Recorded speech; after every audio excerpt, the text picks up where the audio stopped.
Picture this. You wake up one morning and discover your entire city has become a death trap. Every street is a battlefield.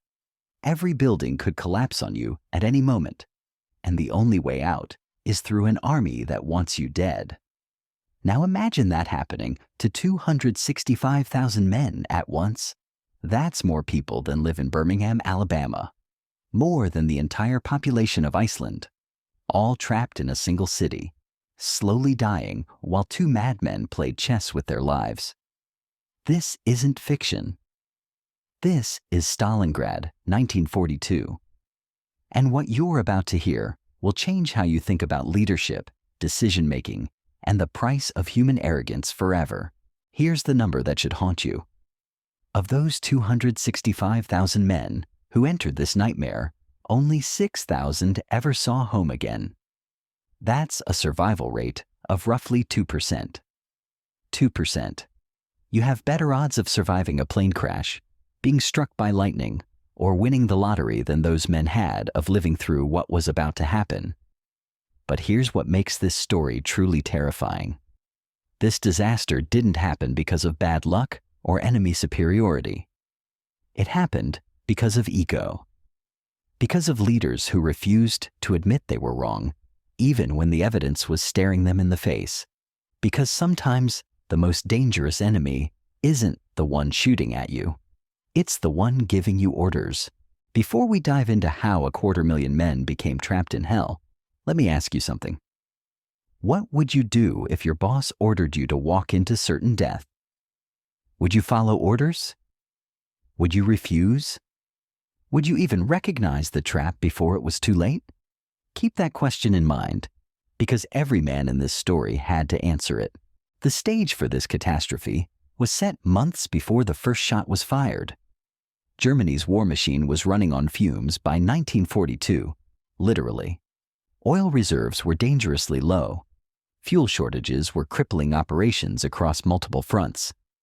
And Adolf Hitler had identified what he believed was the perfect solution.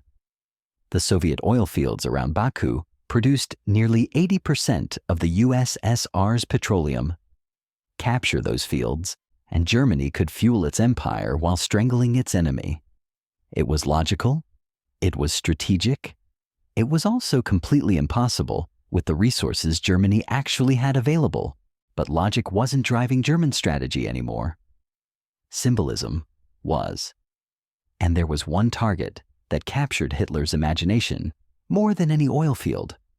A city on the Volga River that bore his greatest enemy's name. Stalingrad. Originally, Stalingrad was supposed to be a secondary objective. Military planners saw it as a useful prize for disrupting Soviet supply lines and protecting the northern flank of the oil offensive. Nothing more.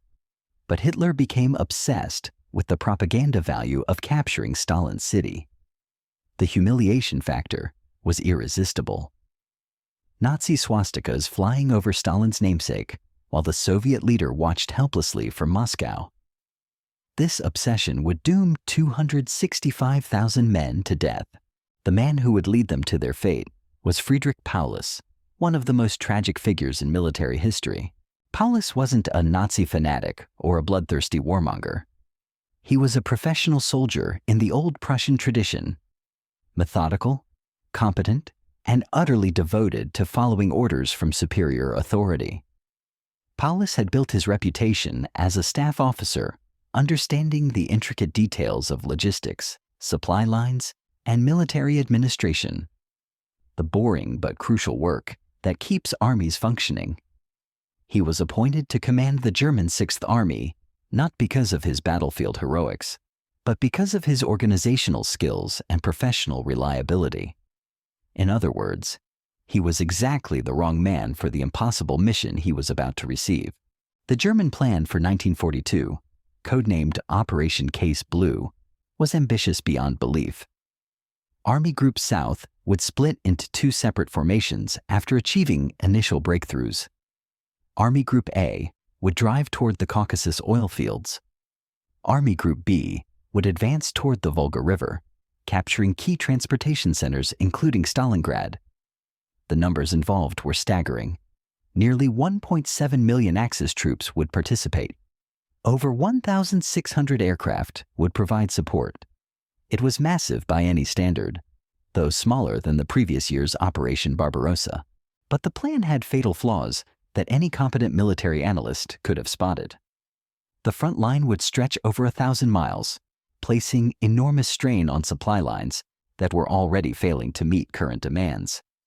German forces would be advancing into regions where every mile forward meant another mile of vulnerable supply lines behind them. Even worse, the Wehrmacht would be relying on Romanian, Hungarian, and Italian troops to guard their exposed flanks. These Allied forces had proven consistently less capable and less motivated than German units throughout the Eastern Campaign. German generals understood these problems. Field commanders raised serious concerns about the operation's logistics and the dependence on unreliable allies. But Hitler was no longer listening to professional military advice. The former corporal had become convinced that his amateur strategic insights were superior to the judgment of trained officers. This is what happens when leaders surround themselves with yes men and dismiss expert opinion as pessimism. As final preparations intensified, an incident occurred that perfectly illustrated both German overconfidence and Soviet paranoia. On June 19, 1942, a German aircraft carrying detailed operational plans for Case Blue crashed behind Soviet lines. Major Joachim Reichel was transporting complete unit deployments, attack routes, and timetables when his plane went down.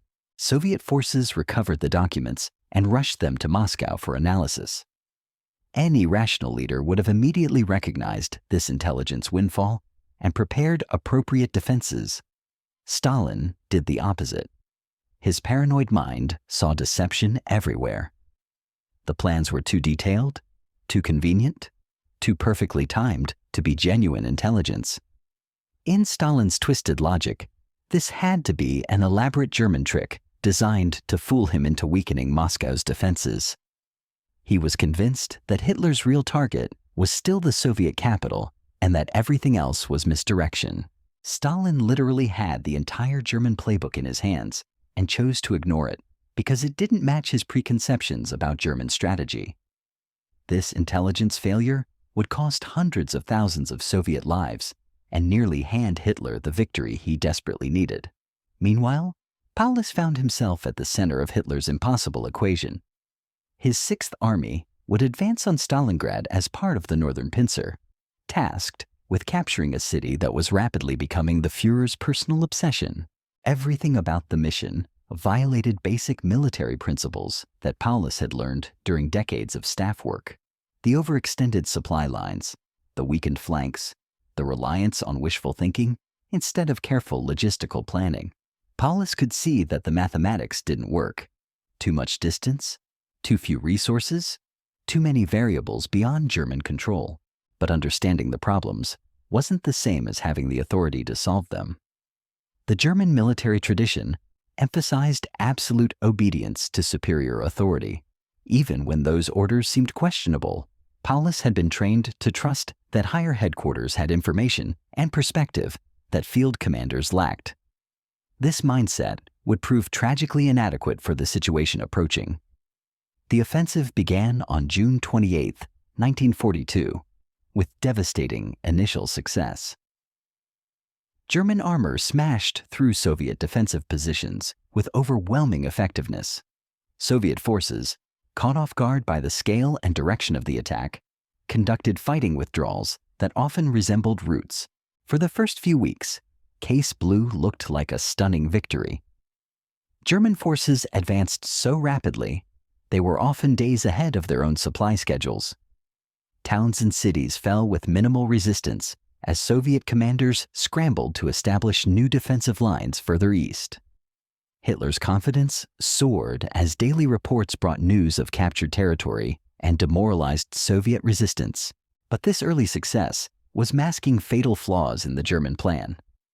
The rapid advance was stretching supply lines beyond their breaking point.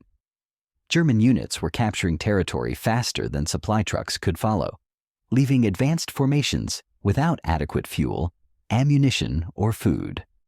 By August, the problems were becoming impossible to ignore.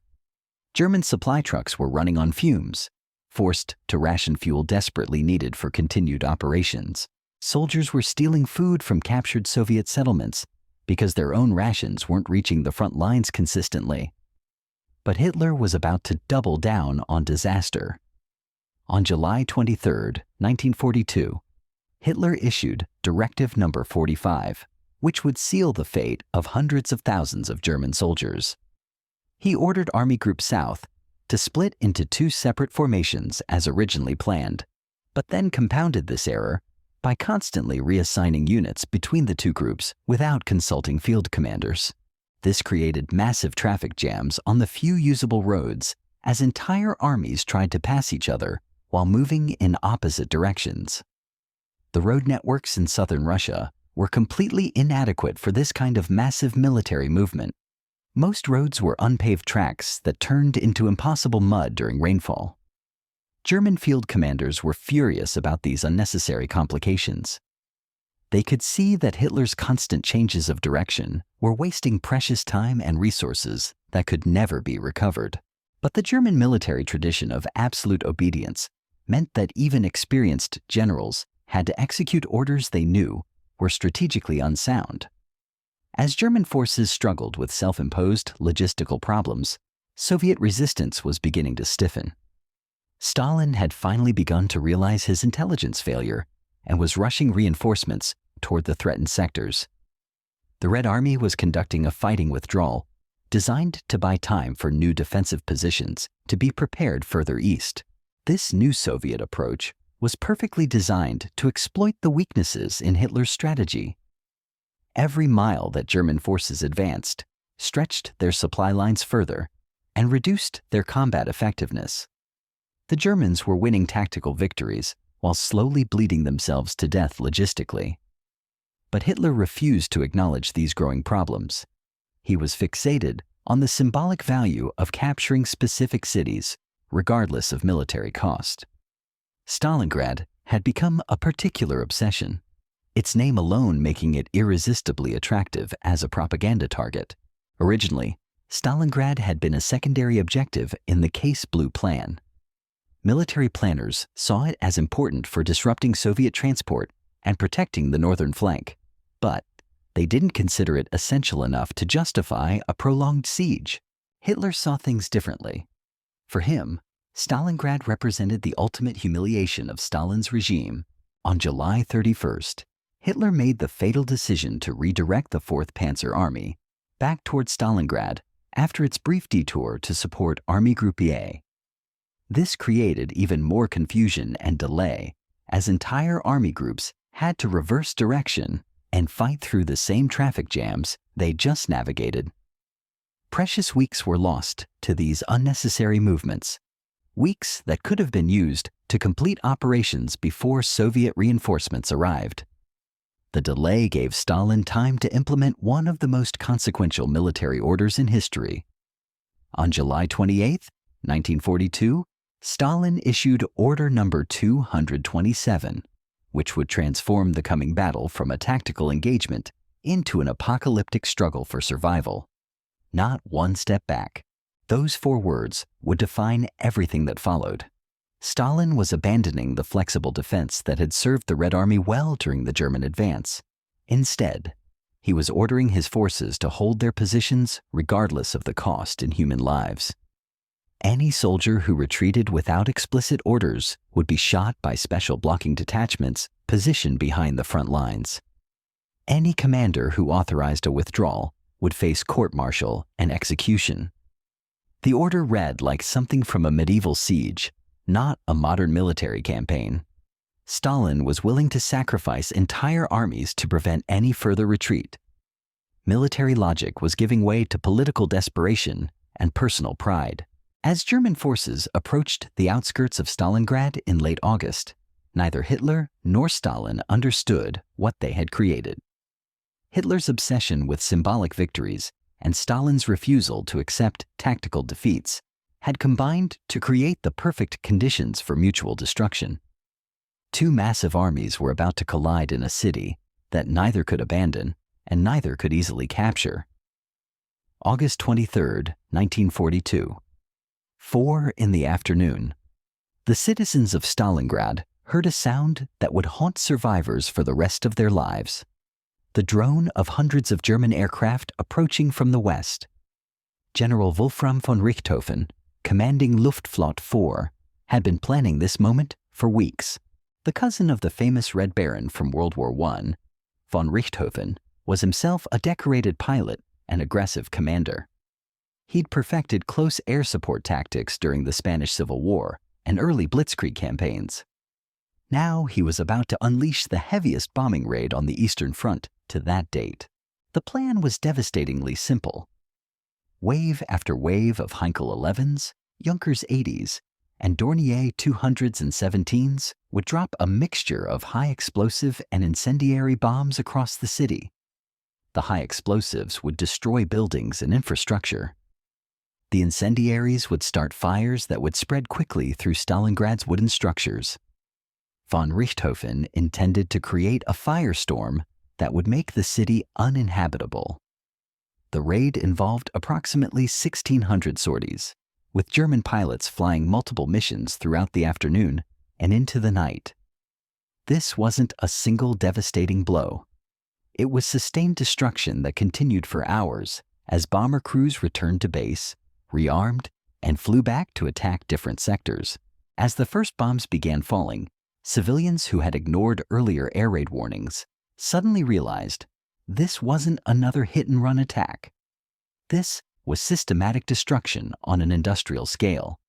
Entire city blocks disappeared in clouds of smoke and flame as wave after wave of aircraft worked methodically across Stalingrad from north to south.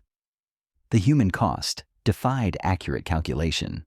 Soviet official reports listed under 1,000 killed and wounded, but historians consider these figures drastically underestimated. Some estimates suggest casualties ranging into the tens of thousands, with the true number forever unknown, because entire families simply vanished in the flames. Bodies were incinerated beyond recognition. Many victims were buried beneath tons of rubble that wouldn't be cleared for years. Families trapped in burning buildings had nowhere to run as fires consumed all the oxygen in basement shelters. People literally choked to death as flames sucked away the air they needed to breathe. Hospital patients burned in their beds as medical staff tried desperately to evacuate facilities under bombardment. Schools became mass graves as children and teachers were caught in buildings that offered no protection against 500-pound bombs. The bombing created a landscape that looked like the surface of the moon. What had been a modern industrial city of 400,000 people was transformed into endless piles of rubble. Shattered buildings reduced to skeletal frameworks, and craters filled with the debris of civilization. But von Richthofen's bombers had accomplished more than just mass destruction. They'd inadvertently created the perfect defensive terrain for the upcoming battle.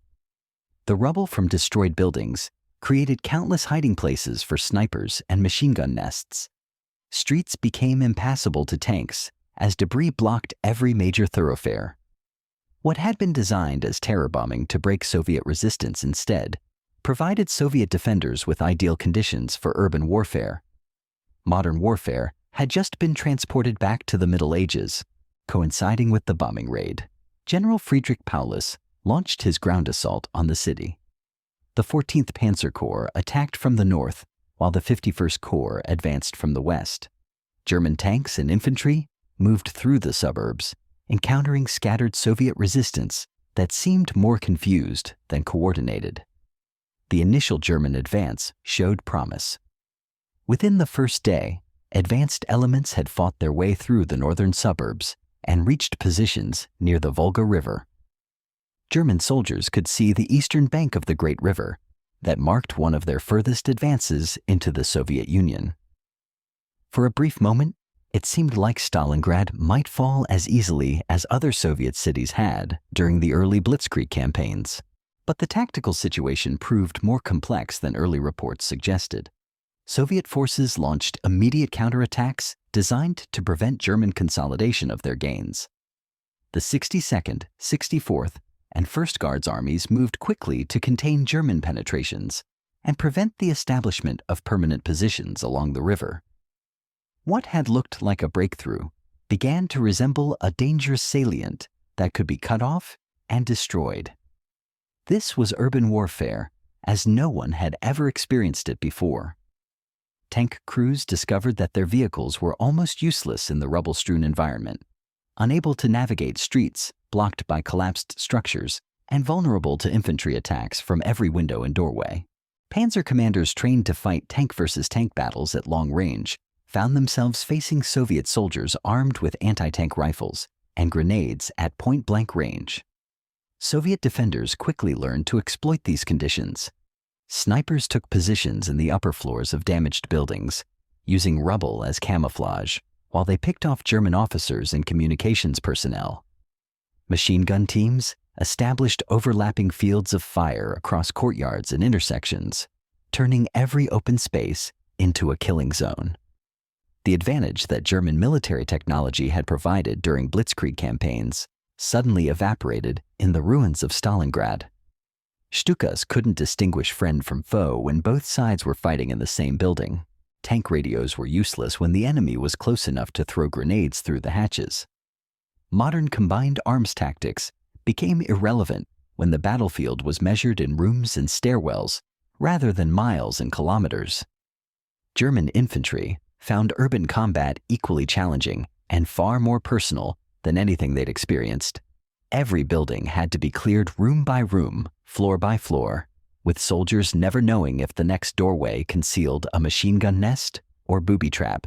Flamethrowers became essential equipment for burning out defenders who couldn't be reached with conventional weapons. High explosive shells were fired directly into buildings at point-blank range to collapse structures on top of their occupants.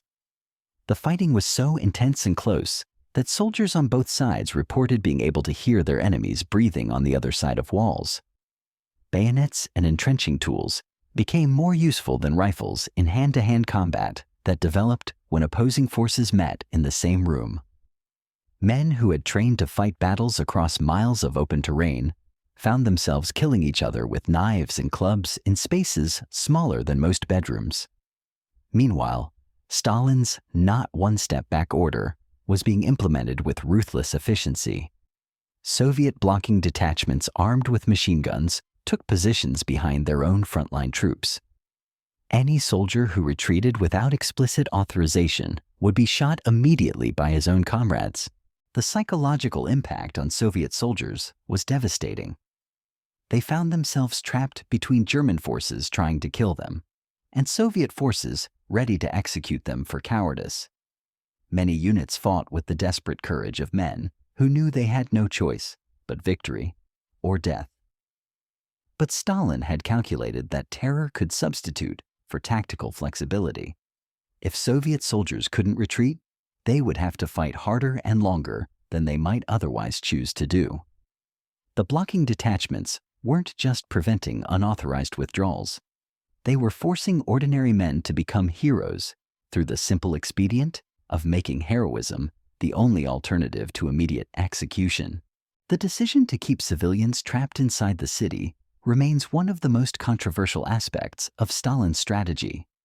Soviet authorities severely limited large-scale evacuations, claiming that transportation resources were needed for military supplies and that workers were essential for continued industrial production. Whatever the motivation, hundreds of thousands of ordinary people became trapped in a battle they had no part in starting. Families huddled in basements while artillery shells exploded overhead and machine gun bullets shattered the windows of their apartments. Children went to work, building tank traps and digging trenches because there was no safe place for them to hide. Elderly civilians took up rifles to defend their neighborhoods because the alternative was watching their homes burn while they waited helplessly for death. The city's industrial capacity was mobilized for defense with remarkable speed.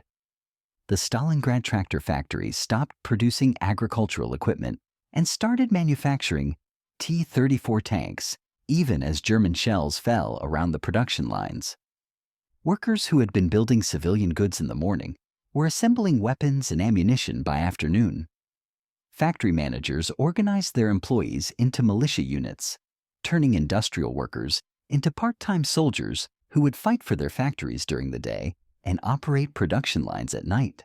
This militarization of civilian life blurred the lines between combatants and non-combatants in ways that would have horrific consequences. German soldiers found it increasingly difficult to distinguish between armed Soviet soldiers and armed Soviet civilians. Both looked the same. Both shot at German troops. Both had to be treated as legitimate military targets under the brutal logic of urban warfare. The result was a level of violence against civilians that exceeded even the brutal standards established on the Eastern Front. As September approached and the initial German assault stalled in the rubble, both sides prepared for a prolonged siege that would test the limits of human endurance. The bombing had created the conditions for an urban nightmare that would consume everything it touched. But the real horror was just beginning. What started as a military operation was about to become something far more sinister. A battle where the rules of civilized warfare would be abandoned entirely, where survival would depend not on tactics or technology, but on the willingness to become something less than human. The stage was set for one of the most brutal urban battles in history. And in had once been a thriving city, 265,000 German soldiers were about to discover that sometimes the greatest enemy isn't the one shooting at you. Sometimes it's the one who refuses to let you leave. The siege that would define urban warfare began not with a grand battle, but with a single concrete building that refused to fall. Mid-September 1942. German forces had been grinding through Stalingrad's industrial district for weeks, paying in blood for every street corner and factory building. But as they advanced toward the Volga River, one structure dominated the landscape ahead of them like a fortress from another age, the Stalingrad grain elevator. 90 meters long, 35 meters high. A concrete monument to Soviet industrial ambition that was about to become the site of one of the most remarkable defensive stands in military history. Senior Lieutenant Ivan Afanasovich Polyakov was a junior officer with the Soviet Guards Regiment when he saw German forces approaching the grain elevator. He'd been fighting in Stalingrad for weeks, watching his unit slowly consumed by the brutal urban warfare that characterized every engagement in the city. When Polyakov saw the massive concrete structure, he made a decision that would echo through military history.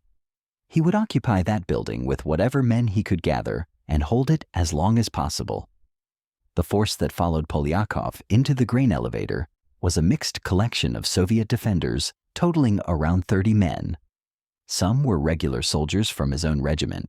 Others were sailors from a naval infantry unit. Still others were militia volunteers who had taken up arms to defend their city. What mattered wasn't their official assignments. It was their willingness to fight. Their weapons were as improvised as their unit composition. A few had rifles and submachine guns. Others carried nothing but grenades and anti-tank rifles designed for use against armored vehicles. Some had grabbed machine guns from abandoned positions. It was hardly the arsenal you'd expect for a garrison planning to hold a major defensive position against a modern army. But the grain elevator itself was a fortress waiting for defenders who understood its potential. The concrete walls were thick enough to stop most artillery shells and robust enough to resist direct hits from all but the largest bombs. The building's height provided excellent observation over the surrounding area. Multiple floors and stairwells created defensive depth. Most importantly, the elevator's location made it impossible for German forces to bypass. It sat directly in the path of the main German advance toward the Volga, commanding key road junctions and river access points.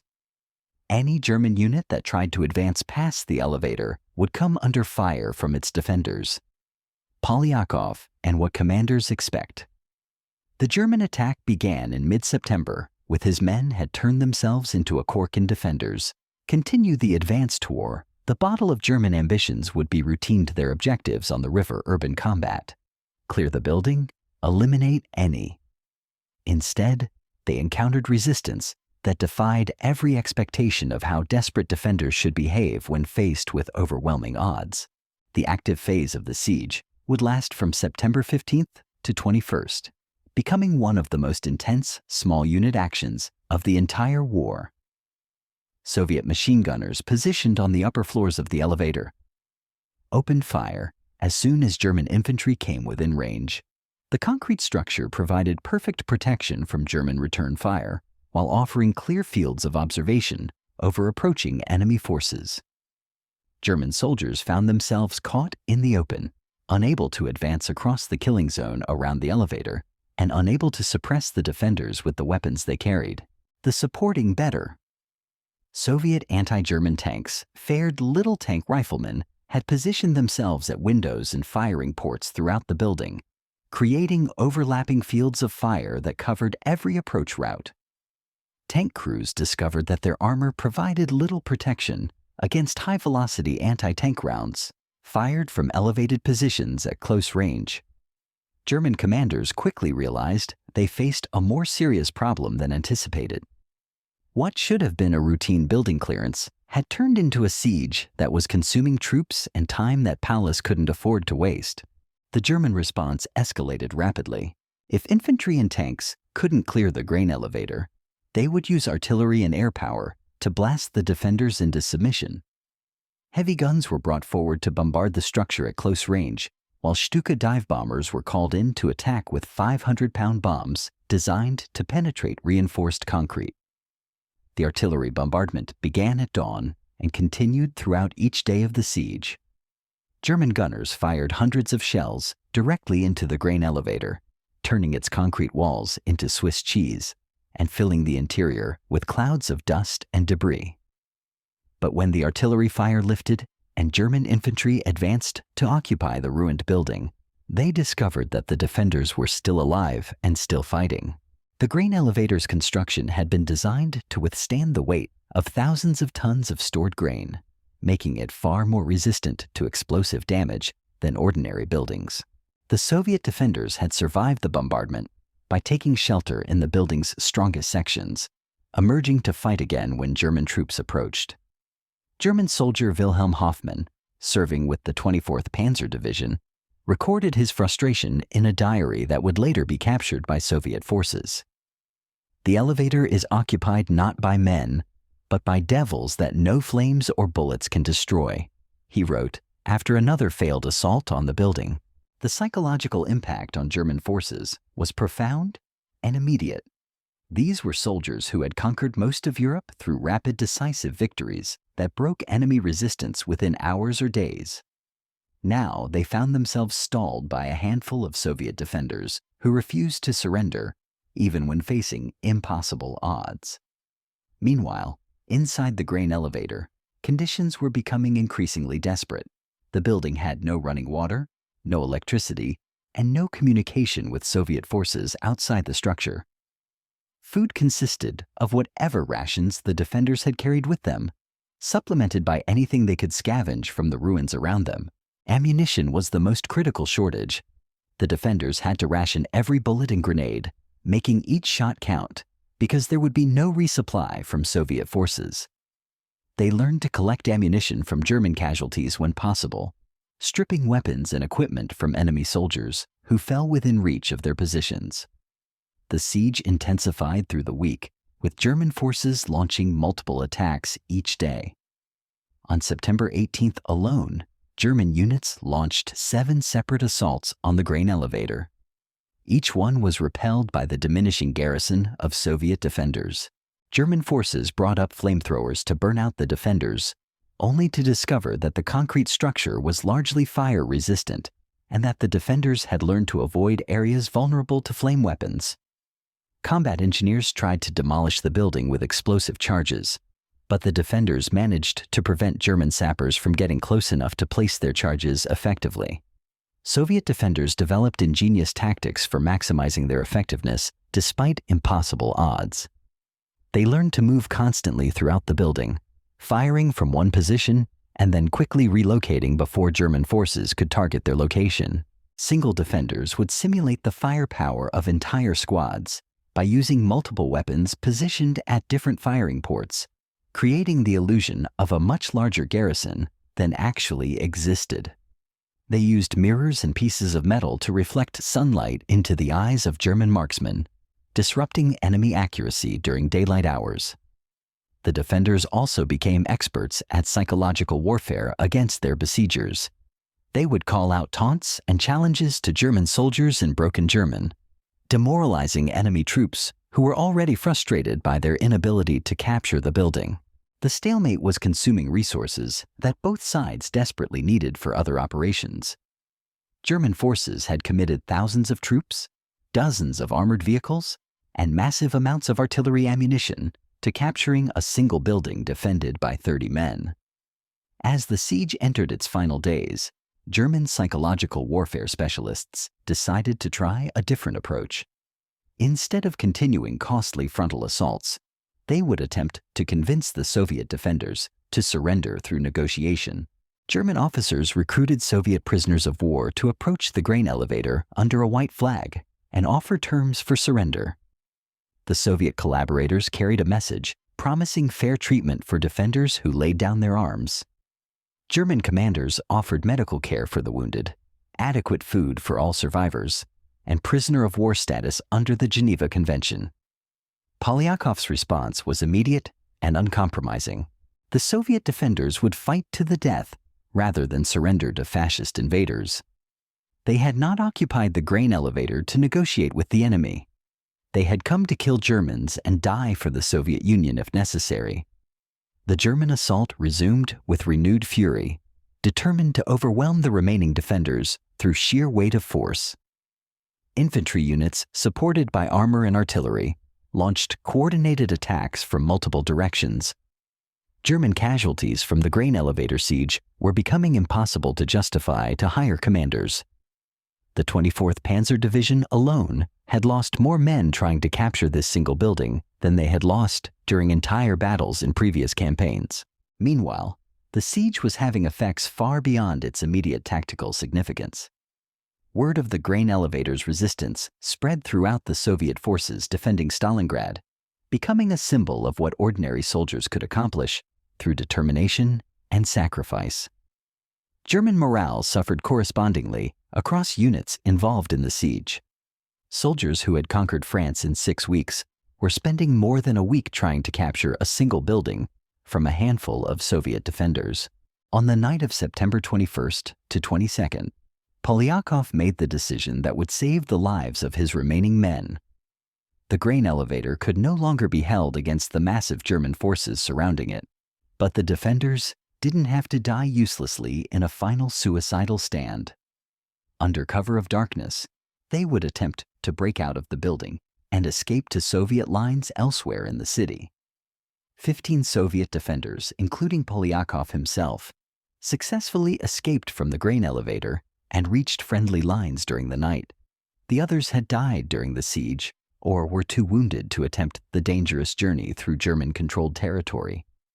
German forces finally occupied the grain elevator on September 22nd, but their victory felt hollow. They had captured a building that was strategically worthless, spending resources and time that could have been used for more important objectives. The grain elevator had become a symbol of German military inefficiency rather than German military effectiveness. But the siege had taught both sides lessons about urban warfare that would influence every subsequent engagement in the city. The real significance lay in what it revealed about the changing nature of the war on the Eastern Front.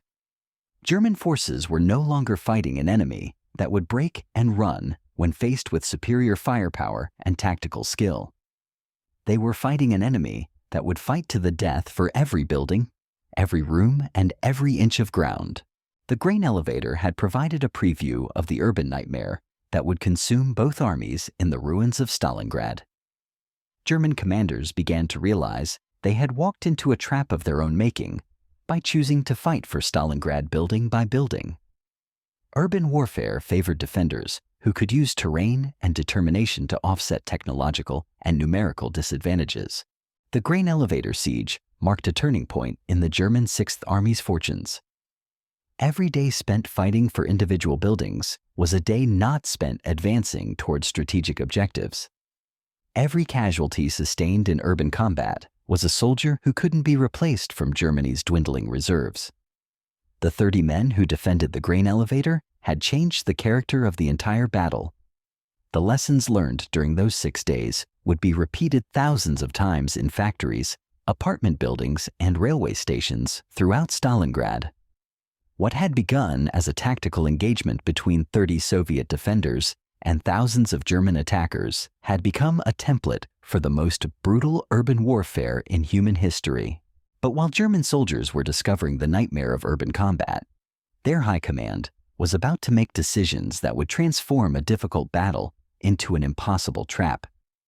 Because sometimes the most dangerous enemy isn't the one in front of you. Sometimes it's the one behind you, making decisions based on pride instead of reality. And in Berlin, Adolf Hitler was about to prove that ego can be more destructive than any weapon ever invented.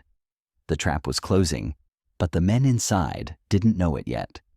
While German soldiers fought and died for every room in Stalingrad, something far more sinister was happening in the forests and steppes around the city. Something that would turn their hard-fought gains into a death sentence. November 19th, 1942, 7:20 in the morning, Moscow time. The sound that changed World War II wasn't a speech or a battle cry. It was the thunder of Soviet artillery, beginning the largest pincer movement in military history. For 3 months, the German Sixth Army had been grinding through Stalingrad street by street, building by building, room by room. They'd paid in blood for every gain, but they were winning. German forces controlled 90% of the city. Soviet resistance was cracking under relentless pressure.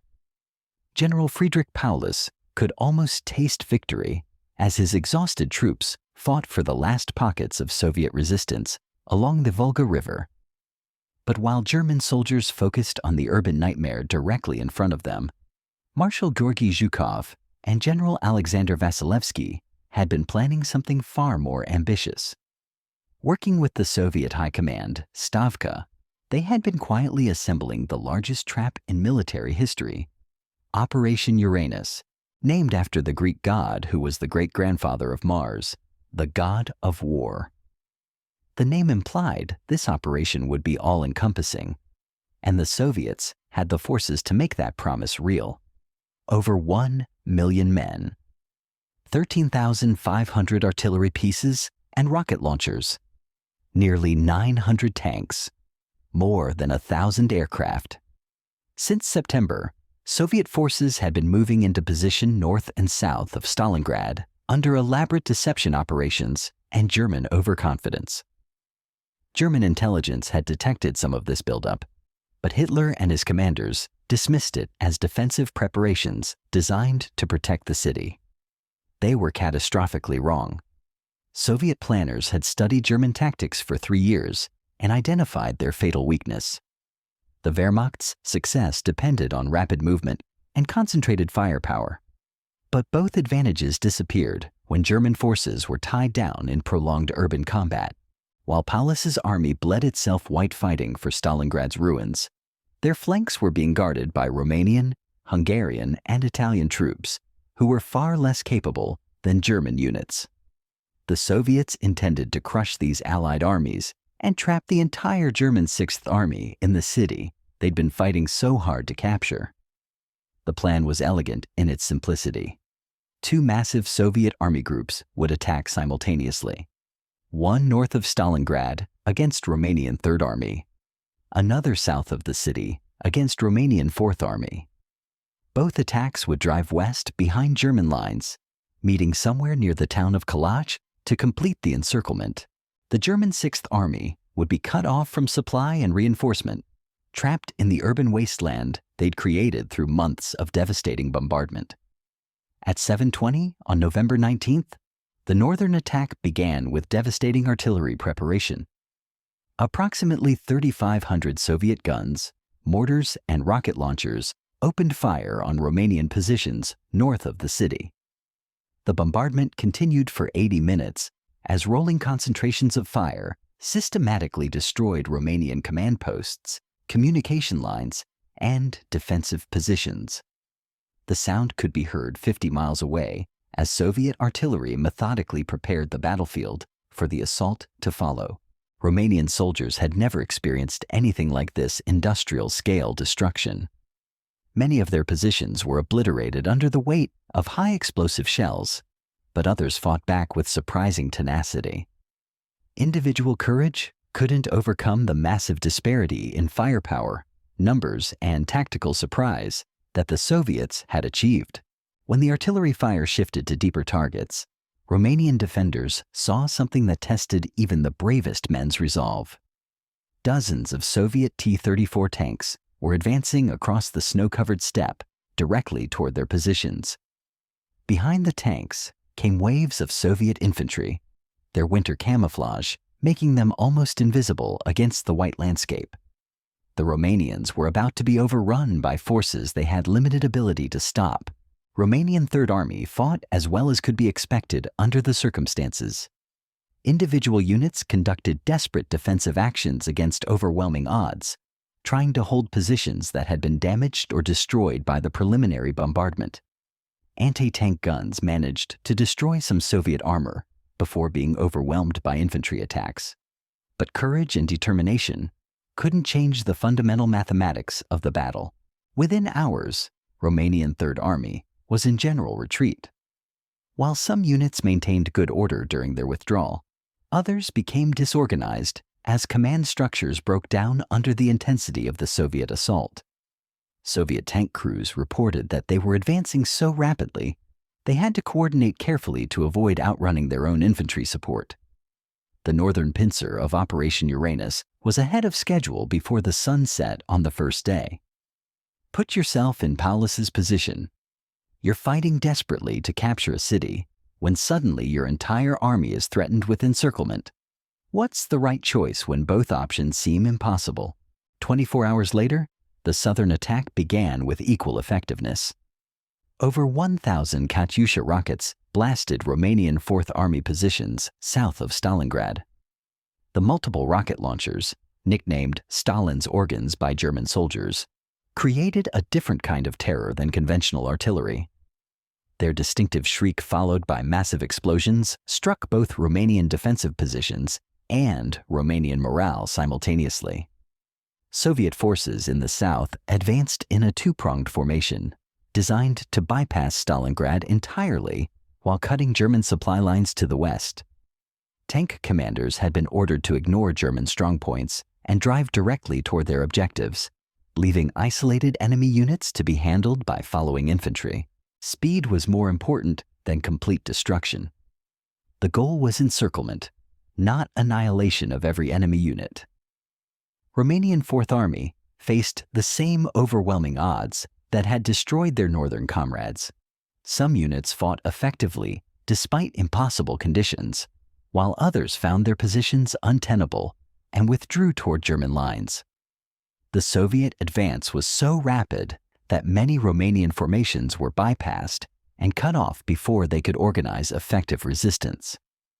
Within 48 hours, both Romanian armies had been shattered as effective fighting forces. German commanders initially dismissed early reports of the Soviet attacks as exaggerated. Romanian units were known for inconsistent reporting, especially when under pressure from large-scale enemy operations. Surely some Soviet probing attacks were being blown out of proportion by Allied units that lacked experience with major combat operations. But as more reports came in from different sectors, the scope of the disaster became impossible to ignore. On November 23rd, the two Soviet pincers met near the town of Kalach, west of Stalingrad. The encirclement was complete. The German Sixth Army, elements of 4th Panzer Army, and various support units, 265,000 men total, were trapped in what would be called the Stalingrad Cauldron. Paulus understood immediately that he faced the most critical decision of his military career. His army could attempt to break out of the encirclement, While Soviet forces were still consolidating their positions, German units were experienced, well-equipped, and motivated by the knowledge that failure meant death or capture. If they moved quickly and concentrated their remaining strength, they might be able to punch through Soviet lines and escape to safety. But breakout operations were risky and would require abandoning most of the Army's heavy equipment. Tanks, artillery, and vehicles would have to be destroyed to prevent their capture by Soviet forces. Wounded soldiers who couldn't march would have to be left behind to face whatever treatment Soviet troops might provide to German prisoners. It would be a retreat that looked dangerously like a rout. Exactly the kind of operation that Hitler had forbidden throughout the war. The alternative was to hold position and wait for relief from German forces outside the encirclement. Hitler was already talking about organizing rescue operations to break through Soviet lines and re-establish contact with the trapped 6th Army. If Paulus could hold on for a few weeks, German reinforcements might break the siege and allow his forces to resume their advance. It was a gamble, but it preserved the Army's equipment and avoided the humiliation of retreat. Paulus understood that military logic favored immediate breakout. Every day of delay would strengthen Soviet positions and weaken German capabilities. Some of his staff officers discussed contingency planning for abandoning Stalingrad and fighting their way west toward friendly lines. But Paulus was a German officer, trained in the Prussian tradition of absolute obedience to superior authority. And his chief of staff, Arthur Schmidt, strongly supported following Hitler's orders. Hitler's response to the encirclement was swift and uncompromising. The 6th Army would hold its positions at all costs. There would be no retreat, no abandonment of territory, and no admission that German forces could be defeated by Soviet armies. Instead, the Luftwaffe would supply the trapped army by air, while German reinforcements broke through to relieve them. This decision would doom 265,000 men. Hermann Göring, head of the Luftwaffe, assured Hitler that German air power could keep the 6th Army supplied indefinitely. He pointed to previous successful airlift operations where German transport aircraft had supplied isolated garrisons for weeks or months. The Luftwaffe had performed miracles before. Surely they could do so again at Stalingrad. What Göring didn't adequately emphasize was that none of those previous operations had involved anything close to the scale required at Stalingrad. The trapped army needed a minimum of 500 tons of supplies per day. Food, ammunition, fuel, medical supplies, and spare parts. Paulus himself had calculated that 750 tons per day would be needed to maintain full combat effectiveness. These numbers were far beyond anything the Luftwaffe had ever attempted in such conditions. The mathematics were challenging and unforgiving. The primary German transport aircraft was the Junkers Ju-52, a reliable workhorse that could carry about 2.5 tons of cargo under ideal conditions. To deliver 500 tons per day would require several hundred aircraft making successful round trips daily. But aircraft needed maintenance. Crews needed rest. Weather conditions were rapidly deteriorating, and Soviet air defenses were strengthening every day. Luftwaffe analysts understood the mission's difficulty before it began. They calculated that delivering the required supplies would need several hundred transport aircraft operating continuously under favorable conditions. The Luftwaffe had nowhere near that many transports available for the Stalingrad operation, and those they had were needed for other missions across the vast German front. But Göring had promised Hitler that the mission would succeed, so the Luftwaffe would attempt the nearly impossible. The airlift began on November 24th with high hopes and immediate problems. German transport aircraft had to fly through increasingly effective Soviet air defenses while operating from airfields that were under constant attack. Soviet fighters had learned to target the slow, heavily loaded transports during their most vulnerable moments. Takeoff, landing, and the long straight approaches required for cargo delivery. Weather conditions made every flight a gamble with death.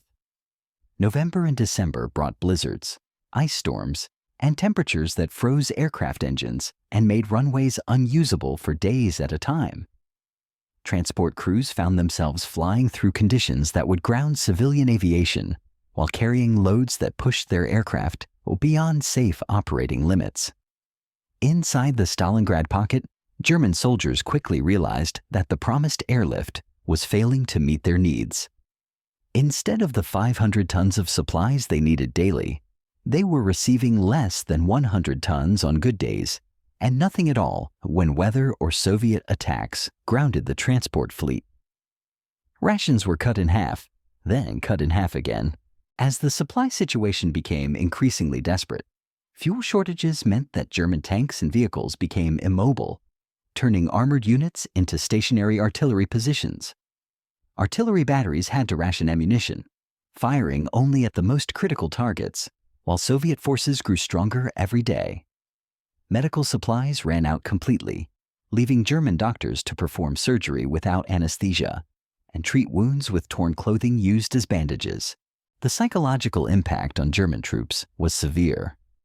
These were soldiers who had conquered most of Europe through rapid, decisive campaigns that ended in victory within weeks or months. Now they found themselves trapped in a frozen wasteland, slowly starving while their own air force proved incapable of adequately supporting them. Letters home became increasingly concerned as soldiers realized their situation was deteriorating rather than improving. Soviet forces tightened the siege methodically. Artillery batteries targeted German airfields within the pocket, making supply operations even more dangerous and unreliable. Anti-aircraft guns were positioned along flight routes, forcing German pilots to fly longer, more dangerous approaches that consumed precious fuel. Fighter patrols hunted German transports with increasing effectiveness as Soviet air strength grew and German air power diminished. The human cost was mounting on both sides, but the Germans were paying a higher price in proportion to their resources. Soviet forces could be reinforced and resupplied across the winter landscape, though not without significant difficulties of their own. German forces were slowly consuming their own strength with limited possibility of replacement. Every German casualty was difficult to replace.